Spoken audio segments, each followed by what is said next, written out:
House of سعود کا شمار دنیا کی امیر ترین فیملیز میں ہوتا ہے۔ اس فیملی کے ٹوٹل ایسٹ تقریباً $2 ٹریلین ہیں۔ ہاؤس آف سعود کے ممبرز کی تعداد 15,000 ہے اور ہر شخص بادشاہ کی طرح زندگی گزارتا ہے۔ کنگ سلمان کنگ عبدالعزیز کا بیٹا اور سعودی عرب کا بادشاہ ہے۔ صرف اکیلے کنگ سلمان کے پاس تقریباً $18 بلین کی مالیت کے ایسٹس ہیں، لیکن کنگ سلمان نے کبھی بھی دنیا کا امیر انسان بننے اور $2 ٹریلین کے ایسٹس بنانے کے لیے کبھی بھی محنت نہیں کی۔ شاہ سلمان 31 دسمبر 1935 کو پیدا ہوا۔ اس کے 3 سال بعد ہی سعودی عرب کے ریگستانی علاقوں کے نیچے سے تیل کا ایک بہت بڑا ذخیرہ ملا۔ شاہ سلمان نے پرنس اسکول سے تعلیم حاصل کی جو کہ شاہ عبدالعزیز نے اپنے بیٹوں کے لیے بنایا تھا، اور 1954 میں دارالحکومت ریاض کا ڈپٹی گورنر بنایا گیا۔ اس کے 9 سال بعد 1963 سے 2011 تک وہ ریاض کے گورنر رہے۔ شاہ سلمان 2015 میں اپنے سوتیلے بھائی شاہ عبدالعزیز کی وفات کے بعد تخت نشین ہوا۔ اس نے سعودی عرب کے قیام سے لے کر اب تک کی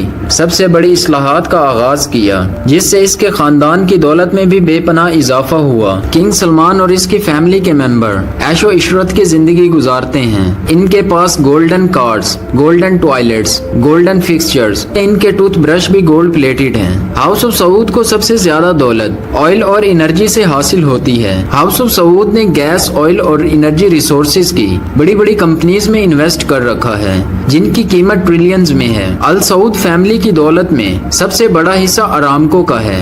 ارامکو کمپنی دنیا میں تیل پیدا کرنے والی سب سے بڑی کمپنی ہے، جو کہ دنیا میں تیل کی ٹوٹل سپلائی کا 15% پروڈیوس کرتی ہے۔ اس انرجی جائنٹ کی ٹوٹل مالیت $8 ٹریلین ہے۔ اس کے علاوہ بڑے بڑے بینکس، ٹیلی کمیونیکیشن اور کنسٹرکشن کے علاوہ دیگر بزنسز میں پارٹنرشپ ہے۔ کنگ سلمان اتنا امیر ترین انسان ہے کہ وہ ایک نہیں بلکہ 3 لگژریس پیلیسز میں رہتا ہے، اور یہ پیلیسز کسی عام آدمی کے لیے جنت سے کم نہیں۔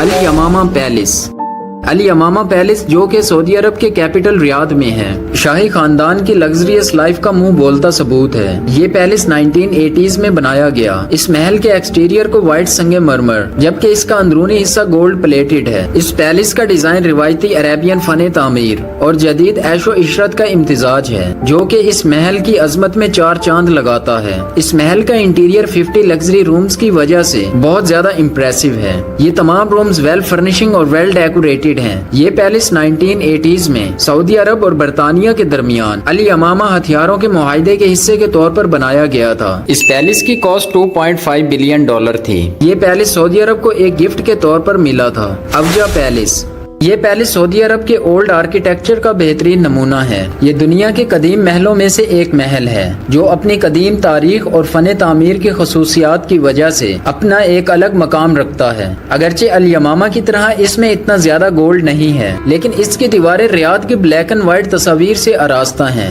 اور ان پر خوبصورت نقش و نگاری کی گئی ہے۔ یہ زمین پر موجود پرانے اور قدیم محلوں میں سے ایک محل ہے۔ پیلس کے سراؤنڈنگ میں موجود گارڈن اور لیکس اس کی خوبصورتی میں اضافہ کرتی ہیں۔ پیلس کا انٹیریئر ویل فرنشنگ اور اس میں تمام ایڈوانس فیسلٹیز بھی موجود ہیں۔